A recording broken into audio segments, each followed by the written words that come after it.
All right, let's get this road on the show. I am running a little bit behind because I'm just tired as hell. I've been up since 5 o'clock this morning my time, which means I've been up right now for about 18 hours, thereabouts. Yeah. So I'm very tired.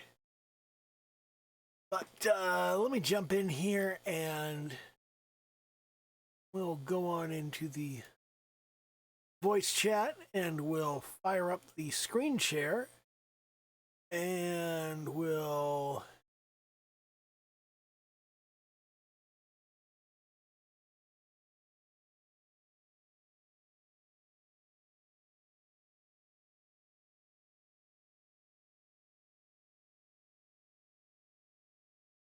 there we go. Pull that up, see how that looks. There we go. We got everything going on the stream. Not that it matters, nobody showed up. Nobody ever shows up lately. Everybody's busy. It's convention season, so some of our members are off, like, doing stuff. I should be off doing stuff, but I don't do that sort of thing anymore. Anyway, we're going to continue talking about hands. Do the little YouTube dance, like, comment, subscribe, all of that crap. All that pointless garbage to let YouTube know that you enjoy this sort of thing and you would like to see more of it. And the reason that I'm concentrating more on hands, I'd like to cover a couple of things real quick. And one of them is that there's a book by George Bridgman. Let me see if I can't pull it up.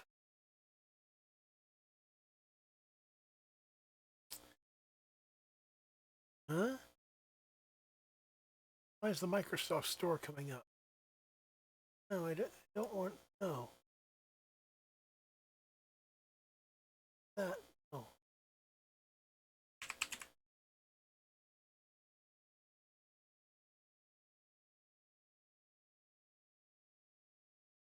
There we go.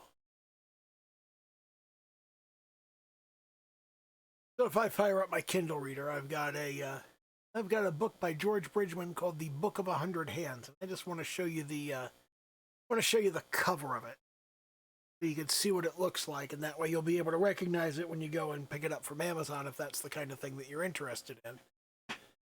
And that is in classical art. Yeah, there we go. So, yeah, The Book of 100 Hands. Cover of that looks like this.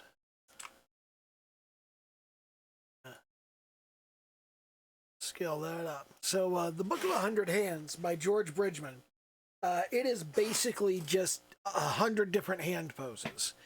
And one of the things that Bridgman says, and I've heard this from other art teachers, is you don't need to learn how to draw the hand in absolutely every position. You just need to learn the positions that you need a hand to be in. Because most artists, particularly when they're starting out, most artists do not actually draw hands in all conceivable positions. They draw 3 or 4 different hands, and that's it. And you only need to learn to draw those 3 or 4 hands. So the Book of 100 Hands is a great little reference where you find the hand you want to draw, learn how to draw that hand, and then you don't have to worry about hands. You don't have to worry about how hands are drawn or how any of that works. It doesn't matter anymore. But I always like to do things the hard way, and I lean more in the Vern Hogarth direction, drawing dynamic hands right here. Hogarth's perspective is know your anatomy, know it really well, and be able to draw whatever the hell you want at any given point in time. And I lean much more in that direction because that kind of frees you up. Instead of going, oh, I don't know how to draw a hand in that position, I'll draw the hand in a different position that I already know how to draw, so I don't have to go learn anything new. That's very much a thing that a lot of people will do. They'll go, oh, I don't know how to do that, but I know how to do this, so I'll do this instead. And sometimes that's the wrong answer. God, I am tired. But if you learn all of the anatomy, if you do the Burn Hogarth thing and you learn all of your anatomy really, really well, then what you can do is you can jump in and you can do the hand in absolutely any position you want.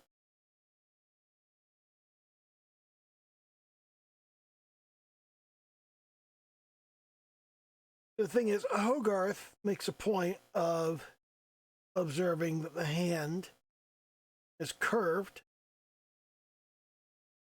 and it has kind of this shape to it. If you think of it in cross section, you've got this big area here on the side where the thumb is.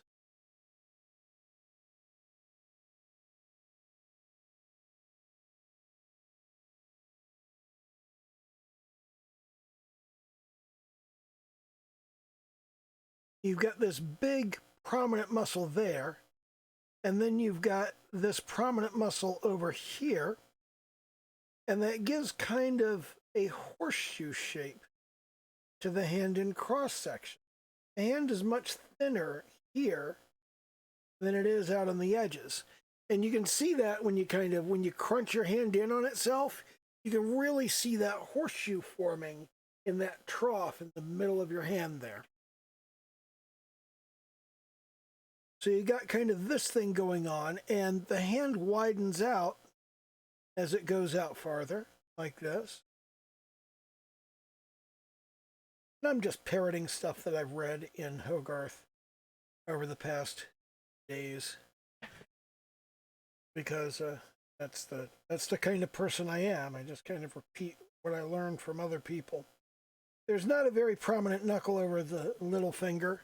There's not a particularly prominent one over the ring finger either. But there is a definite prominence to the index finger and the middle finger. Now, this is especially pronounced in fighters, because these two knuckles right here take the brunt of punching. And I've been a martial artist for a long time, so my top two knuckles are very prominent indeed. You can see the kind of cut in there. Because what you do is you just kind of crunch down those knuckles and they get a little bit bigger, a little bit bigger. It's the same with iron bone training, which I've talked about a little bit in the past. This is not a martial arts channel, so I don't really need to go into that much detail on that. But the middle of your thumb right there, that middle joint right here, where your thumb bends right there, that kind of lines up with the rest of the knuckles. So you got these knuckles that come across right here, and if the thumb were to be extended on this, okay, that knuckle would line up with those. So you look at it from the side, you've got kind of, here's a finger, here's a finger, here's a finger, here's a little finger. You know, all these little bits. And here's the thumb. And you see right here is that pad on the palm and the knuckles. And that is where the bend in your thumb is. Right there. So that's where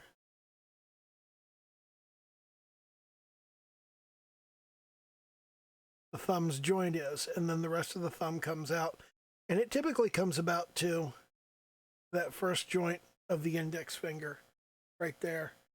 Goes out to about that area. It might not come out quite that far. It might be a little bit shorter and only come up to about the middle or so. It doesn't come out, it might not come out much farther than that, But that's typically someone who has very long hands. Somebody who has very long, slender hands, has a long palm, their thumb might not go very high up the index finger at all, right in there. But some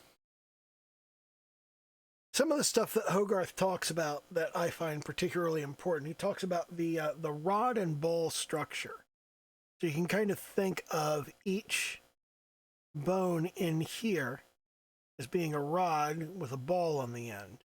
And it's the same thing for your individual fingers. There's a rod and two balls. So there's a rod, and then at the end, there's no ball on the end because that's the tip of your finger. That's where you get your fingernail. Fingernails are important. They're curved. They're curved in both directions, really. If you grow out your fingernails very, very long, they curve downward. So this curves down, and it also curves down this way. The end of it, you can see, has this kind of curved shape to it. And that's kind of a trick for curved shapes there, is you draw the curve at the end and you draw these three lines right here. You draw from the ends and from the middle.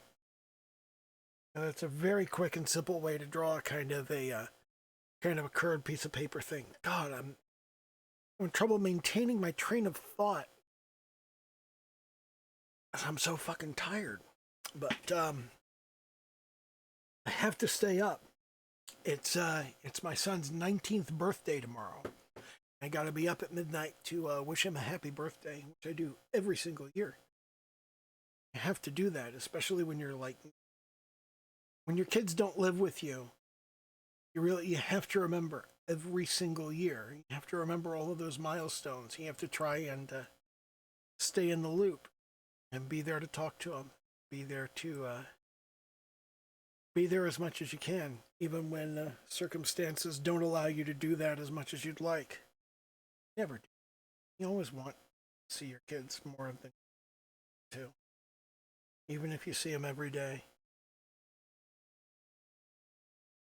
It's never. They're not kids.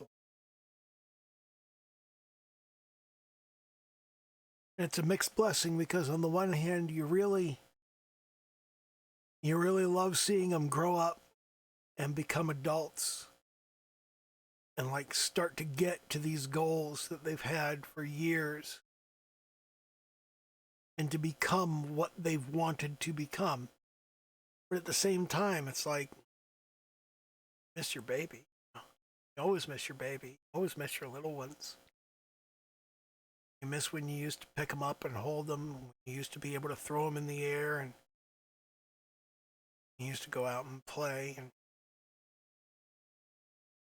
And then there comes a time when, well, like father, like son, they start just staying in their room on the computer all the time. And that's their thing.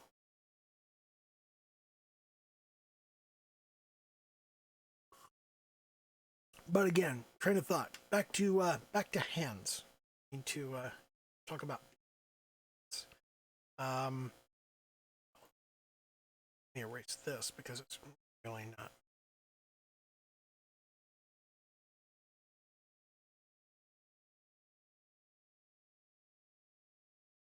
Erase that. And get our color back where it belongs. Okay, so I talked about this before. There are two different ways to draw anything, or to put anything down in terms of art. Anyway, and those two different ways are you have the drawing method, where you find the edges and identify where those are. And then you have the painting method, and the painting method is just finding the shape of. And I kind of work in a combination of the two because painting method is really very very effective in terms of getting something together quickly and being able to fix it easily. It's not that intricate. And then you can go back after the fact and you can go back and into actual lines. You can correct mistakes.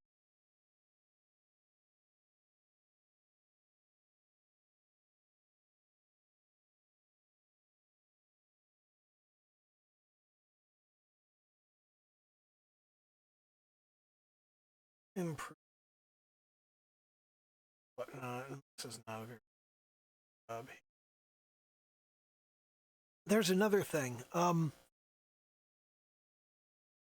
When the hand connects the wrist, okay, you've got you got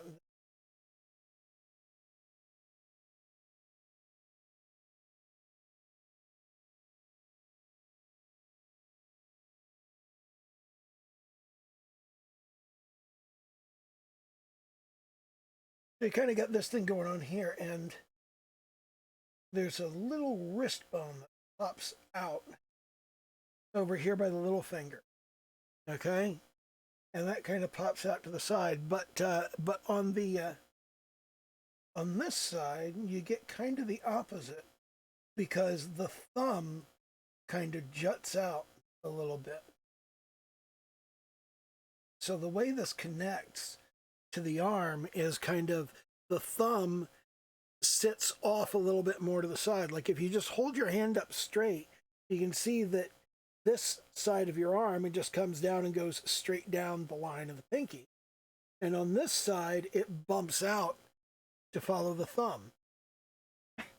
It comes out to the side over there.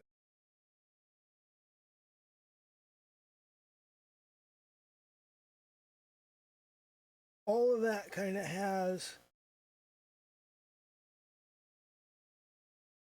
this shape to it.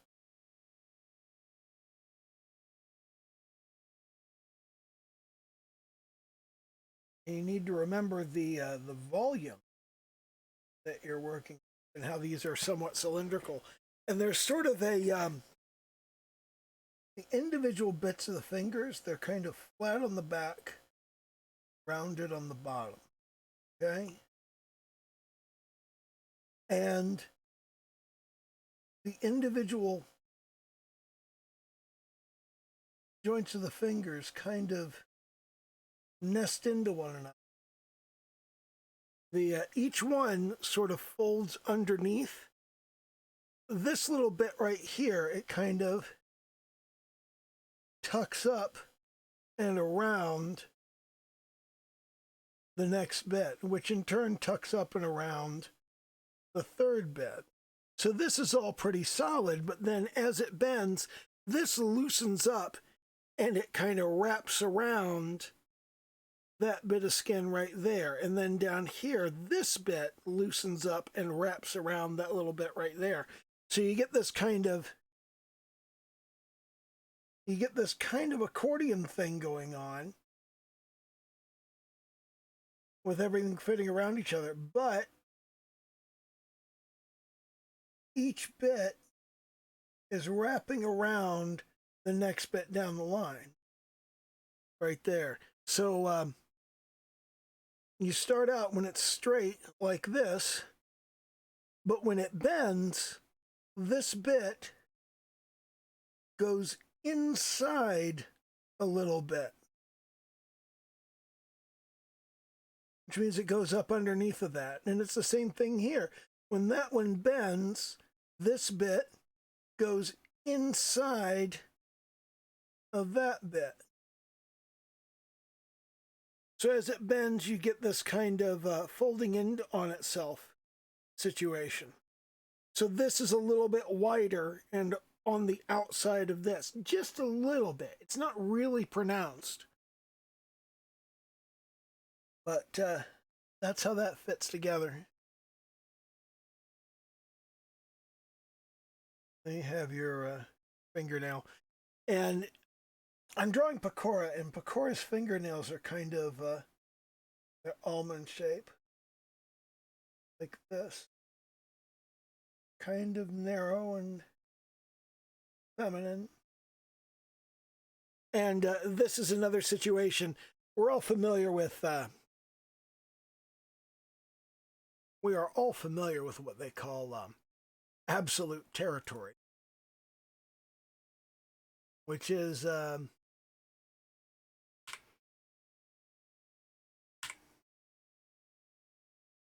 this is the area where you have a leg, and then you have a stocking around that leg, and that stocking creases in on that leg.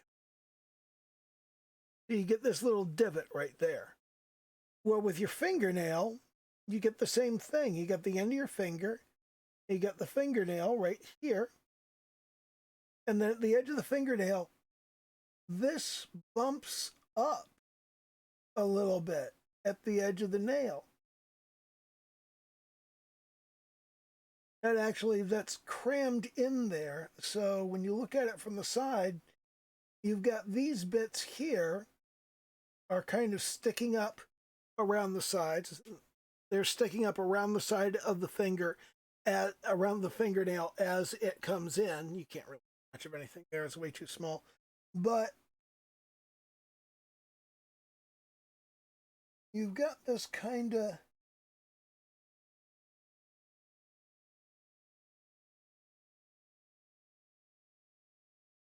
fingernail comes up on top of the finger, but the flesh of the finger comes up around the nail.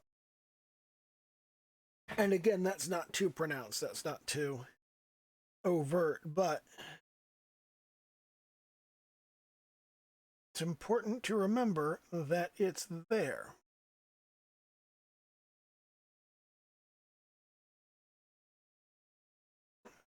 So, Cora's nails are kind of, they're not cat claw sharp. They do have a bit of a point to them. Rounded at the end, but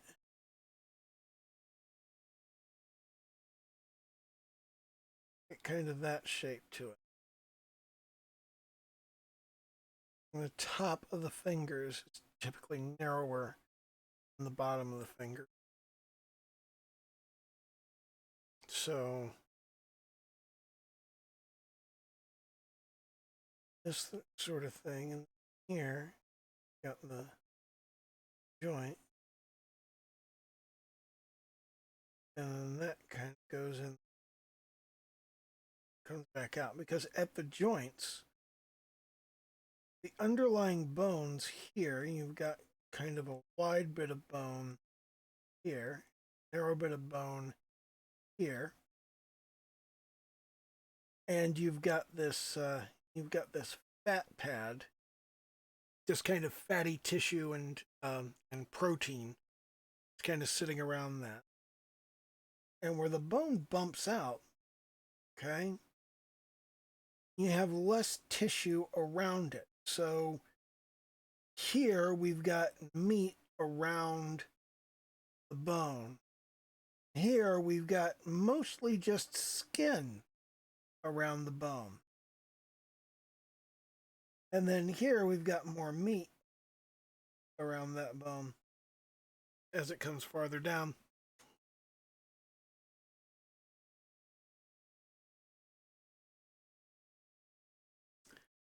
And it kind of wraps around. When you look at it from the side, the bones from the side are kind of beveled. They're very flat up here. You've just got a little bit of skin up over top of it. But over here, you've got this little pad of fat and then the skin over top of that. So that part right there, let's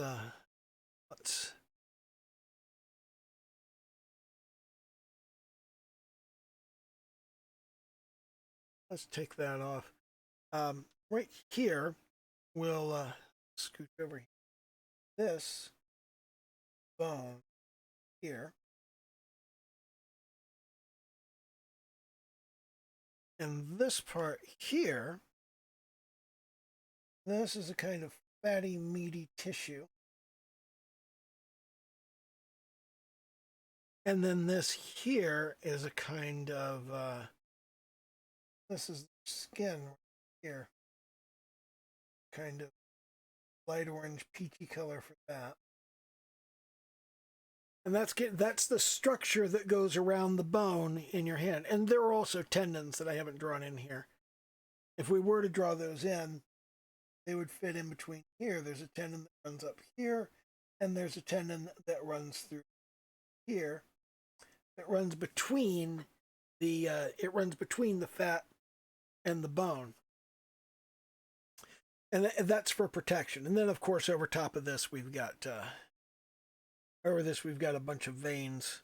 I haven't really gone into that. Well, I'm not going to every last little thing. There's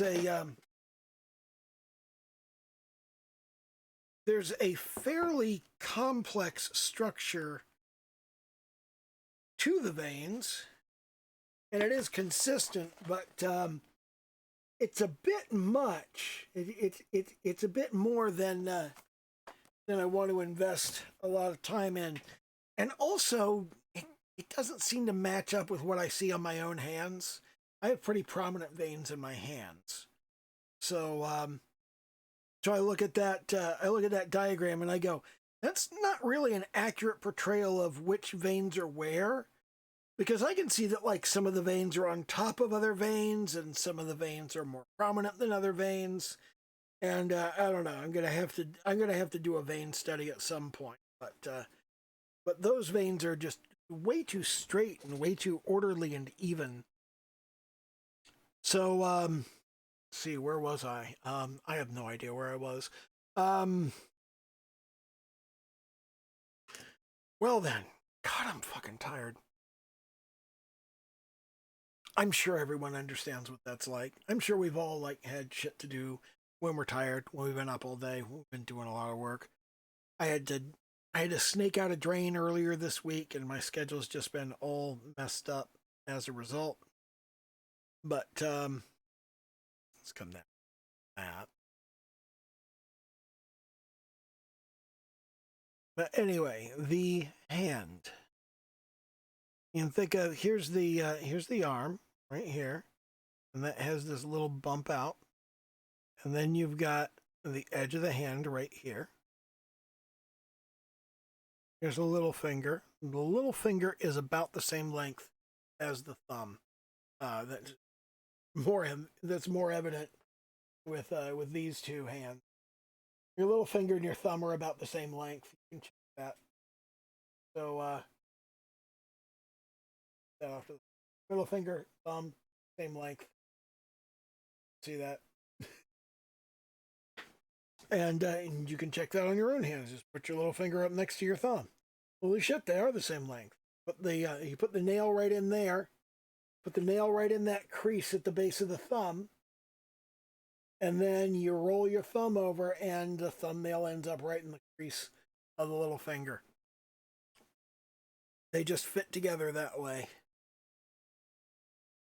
So you got your little finger there, and you've got the ring finger is substantially longer than the little finger. Here's your middle finger, which is not that much longer than the ring finger. And then here is the index finger, which is typically just about the same length as the ring finger. And then, as that comes down here, you've got the thumb coming off from the side. And when the thumb folds all the way up, it folds up along that area. And this comes out a bit. The line of the arm goes up directly toward the middle of the index finger there, but you've got this thumb sticking off to the side here.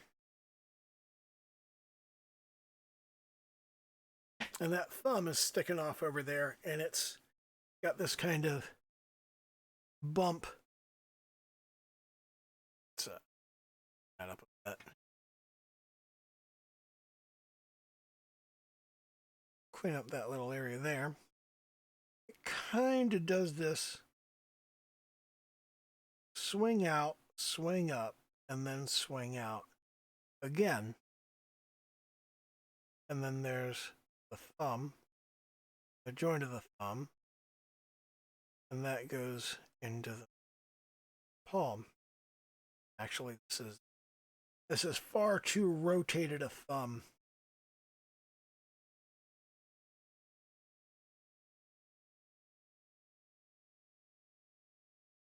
You should see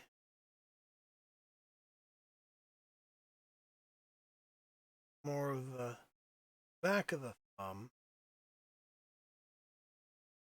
side of the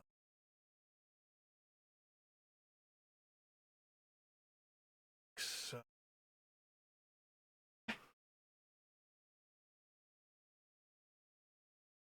And then that has a bit of a knuckle as well.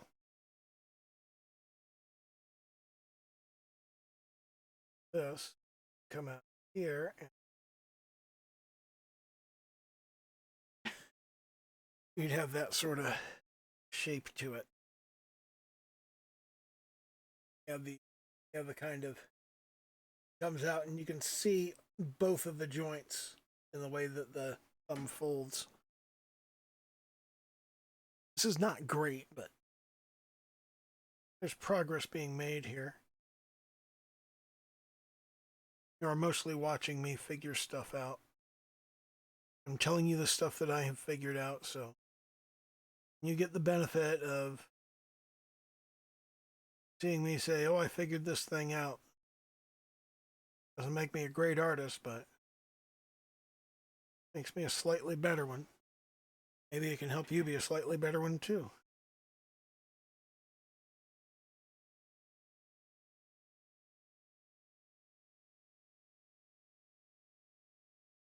That's way too long. That should be about the same size as that. It is. Then this come out and should come out there.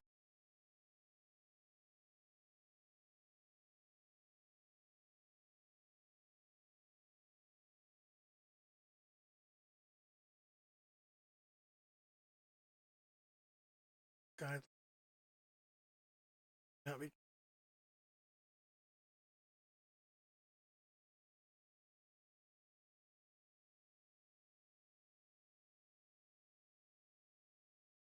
Oh, what the hell? Where is that? Oh, so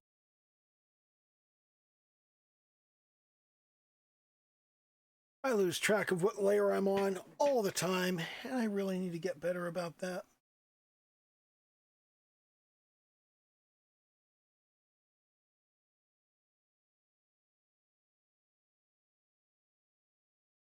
I exaggerate our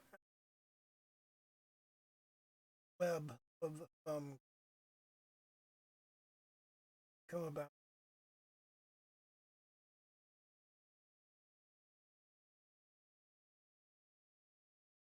Should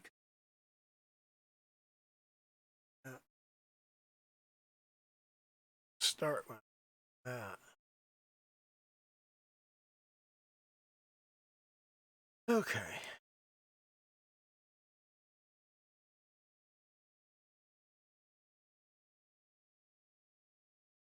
Each section of the finger is 2/3 as long as the previous.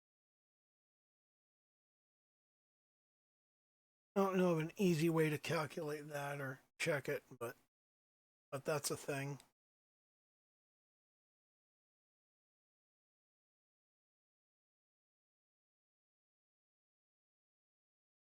Oh, jeez.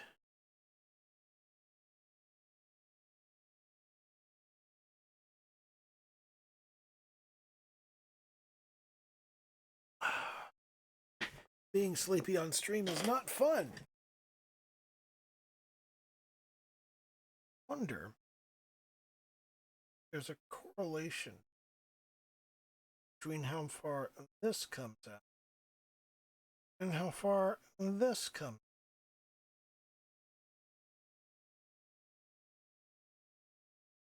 No, there's not.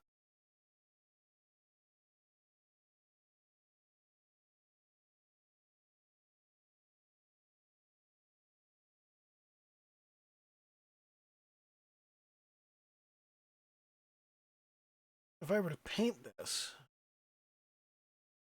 come over here and do orange, we're going more with passion. Maybe a bit less saturated there. Some intensity there. If we were to start from that, we were to go, okay, we're painting shape and just arm.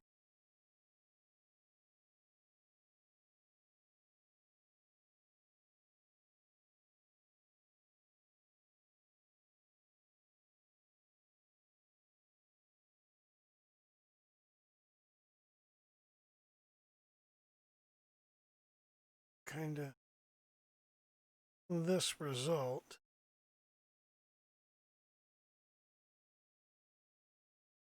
Then detail a bit more with line art. Now I could take this down around here, and I could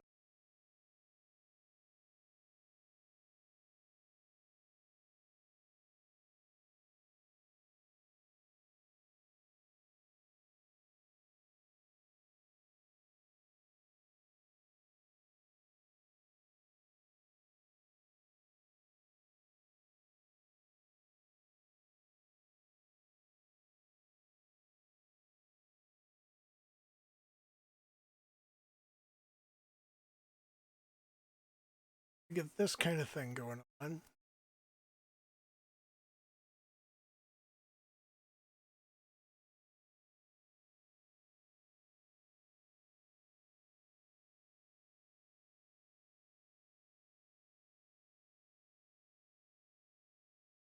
Come there.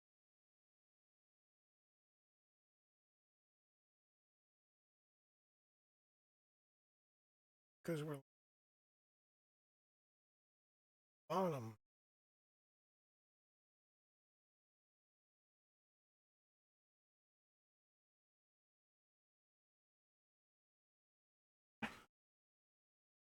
The line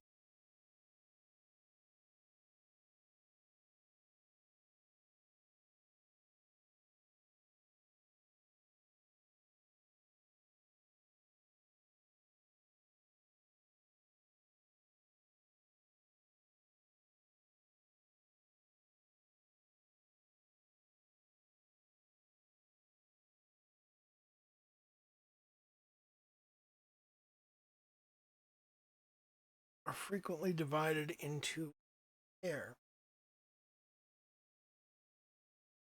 One here, next here, along the other three. That's the way that I've got it anyway.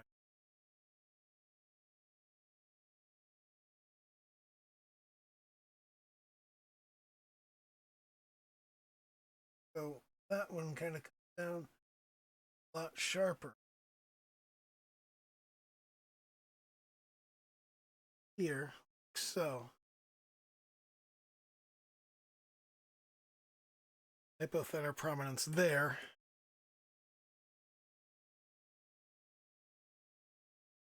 That's a significant improvement, at least. But take another look at what Pecora's hand is supposed to look like. It's supposed to be a kind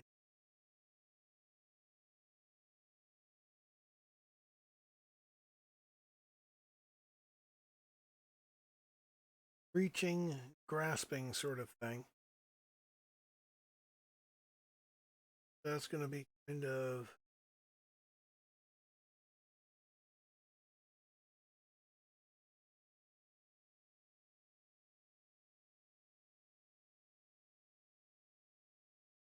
the hands open.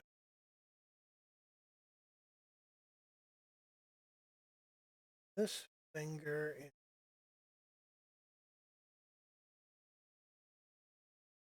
tortoise.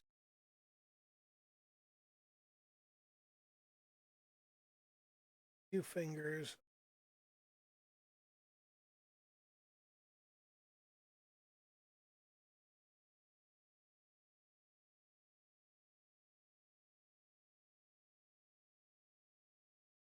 These two each other.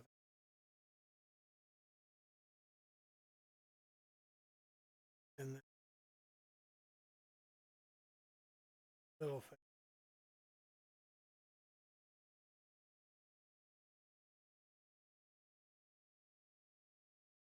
Sort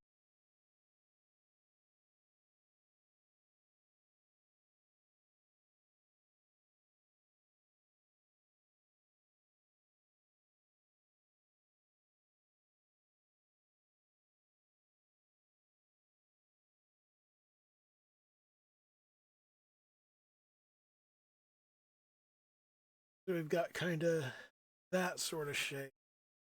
And she's doing kind of this thing. Reaching out toward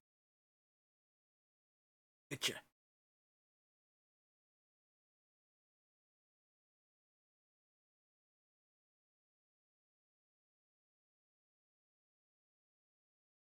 Starting to have a handle on this, but again, I'm really goddamn tired.